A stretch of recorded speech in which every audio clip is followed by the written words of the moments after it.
grounds, a coalition of family members began to take form. Its goal, a formal investigation. Call your congressman. Tell them that you want to be safe. An investigation must not interfere with the ongoing efforts to prevent the next attack. Frustrated with the attitude of the White House and seeming lack of interest from the public, the family members began actively seeking support from the news media. And given the persistence of the media's focus on pain and suffering, it was not difficult for the Jersey widows to get their attention. You know, it was my private pain and my private story, and I really did not want to share that. But we made a conscious decision that we would start to say to them, okay, well, I will tell you about me personally if you talk about the fact that there's not an investigation. Well, I'm joined right now by 4 women who lost their husbands in the attacks. Kristen Breitweiser is one of 4 New Jersey widows who lost. These women banded together after their husbands were killed, and now they're leading a campaign to find out exactly how did 9/11 happen. And finally, the media began to report on our activities, not just the activities of the administration. Look forward to the president and the vice president going to both come in there. To go on any show is not easy, but you needed the public pressure in order to make anything happen in Washington. I mean, they need huge public pressure to move them. President Bush signed legislation today creating an independent commission to investigate the September 11th attack on America. Buckling under pressure, the White House was finally agreeing to a deal. But in a stunning series of revelations, it soon appeared that the White House was stacking the odds against an investigation it had not wanted in the first place. The president named a supporter, Dr. Henry Kissinger, Secretary of State in the Nixon and Ford administrations, to head the panel. He has a penchant for secrecy, which is not what's needed here. There are questions about his role in Vietnam, his role in the coup in Chile. Several family members approached Kissinger and requested a meeting at his office in New York. Prior to the meeting, Kristen Breitweiser conducted a thorough investigation of Kissinger's potential conflicts of interest. Probably much to the chagrin of some of the people in the room, Lori asked some very pointed questions. Would you have any Saudi American clients that you would like to tell us about? And he was very uncomfortable, kind of twisting and turning on the couch. And then she asked whether he had any clients by the name of bin Laden. And he just about fell off his couch. Former Secretary of State Henry Kissinger stepped down from the position Friday. We thought the meeting went well. I wouldn't want to be in the way of some of these families. I mean, they're... Kissinger was soon replaced by Tom Keene, a former New Jersey governor, and former Congressman Lee Hamilton, who had chaired the House Intelligence Committee. The remaining 8 commissioners were all former D.C. insiders and lawyers, evenly split between Republicans and Democrats. Remember, in the 90s, they spent $100 million investigating Clinton's sexual exploits. $100 million. And they first allocated only $3 million to investigate the murder of 3,000 people. The budget was eventually raised to $14 million, but the investigation was also given less time than they had wanted, a year and a half. To monitor the commission, leading victim relatives established the Family Steering Committee. The group provided the commissioners with hundreds of well-researched questions for which they expected answers.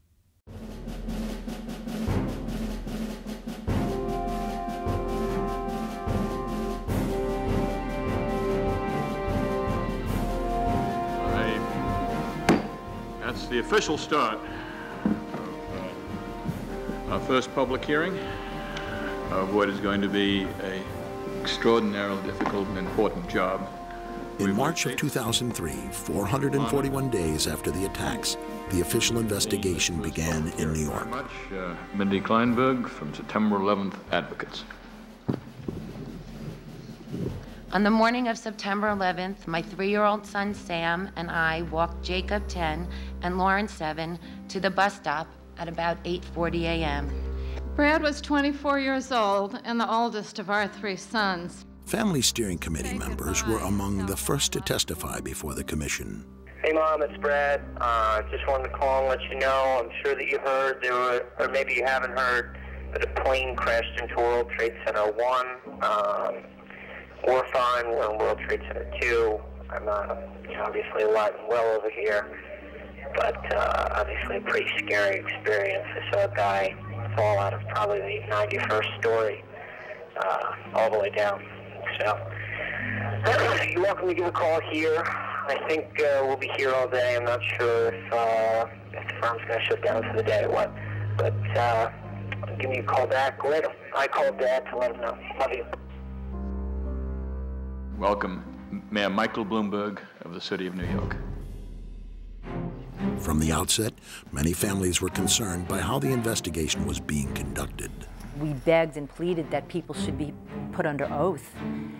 At the beginning, they were not. We'll describe our city government. As the hearings progressed, the families were becoming more and more frustrated by what they perceived as softball questioning from the commissioners. I've appreciated already his remarks. We have certain questions that we, the families, wrote for each of the people that were coming to testify today. And the questions weren't asked. Complete waste of time. It was a bunch of people throwing accolades at each other and asking the same questions one after the other. Skirting around issues, not being defined enough in their questions. It's a stonewall, it's a cover-up.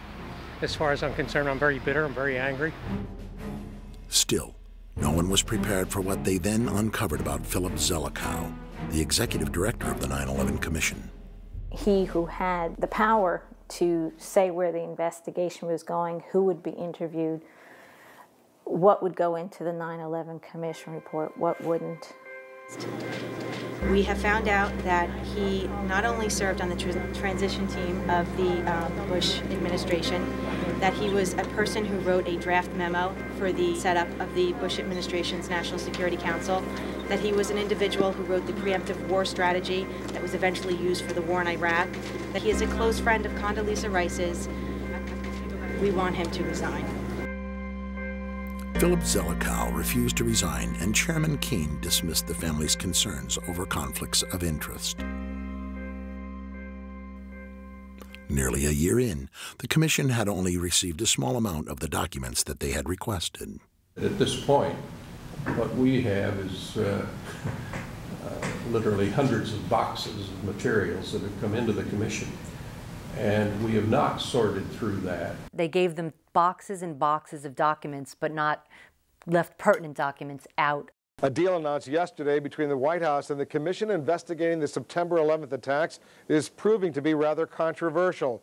Under the agreement, only certain members of the commission will be allowed to review classified documents from the White House, and their notes will be subject to administration review. I mean, I'm a member of the commission.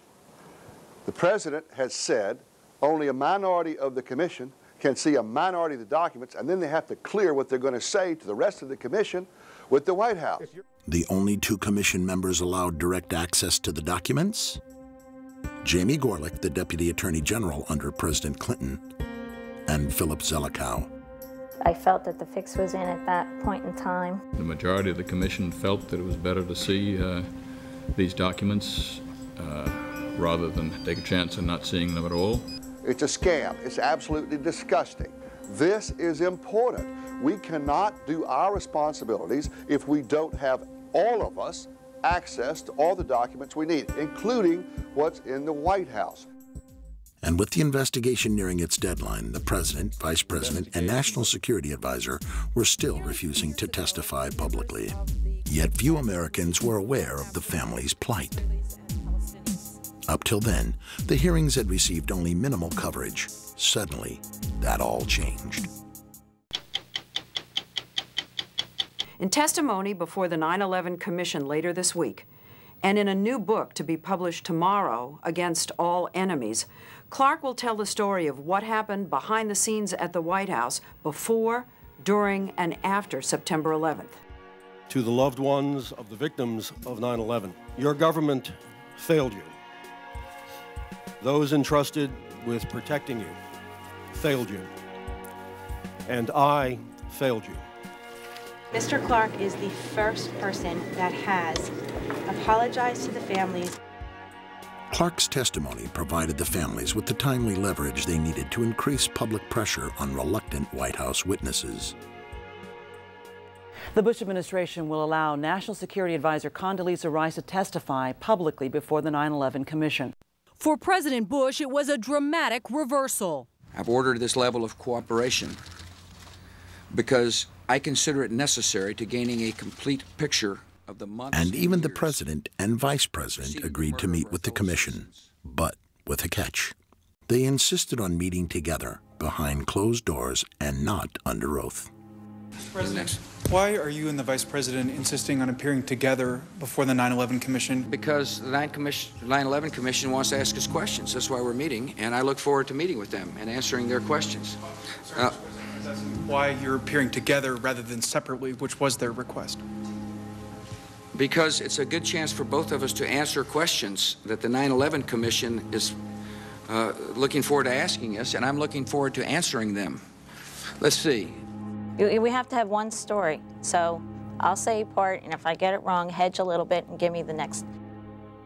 I want to thank the chairman and vice chairman for giving us a chance to share views on on different subjects. And they had a lot of good questions, and I'm glad I did it. I'm glad I took the time. What topic did the commissioners want to spend most of the time on?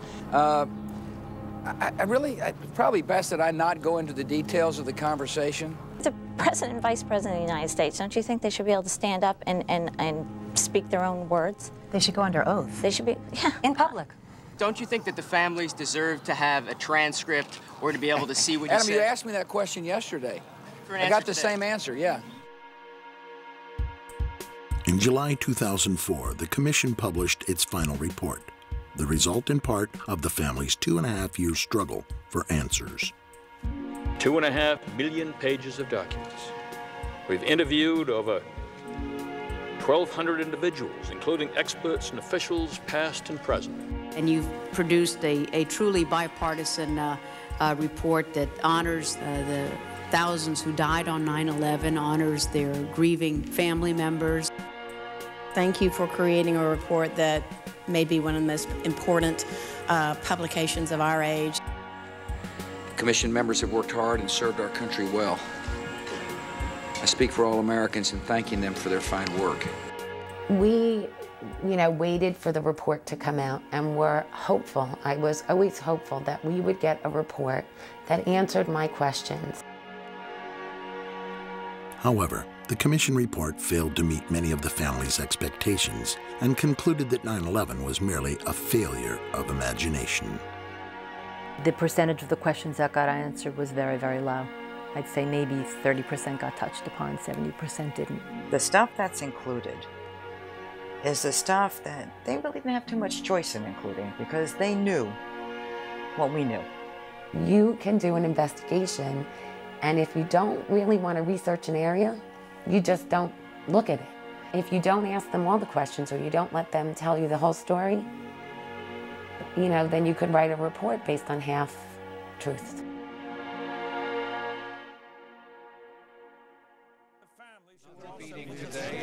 What is their feeling? Are the people who lost loved ones at 9/11 like the families of guys who were lost in Vietnam? They just can't get over it. Sometimes people try to become crusaders because they can't deal with reality. The families, I think, have to understand that it's virtually impossible to conceive of any way in which these attacks could have been stopped, even had the best things happened.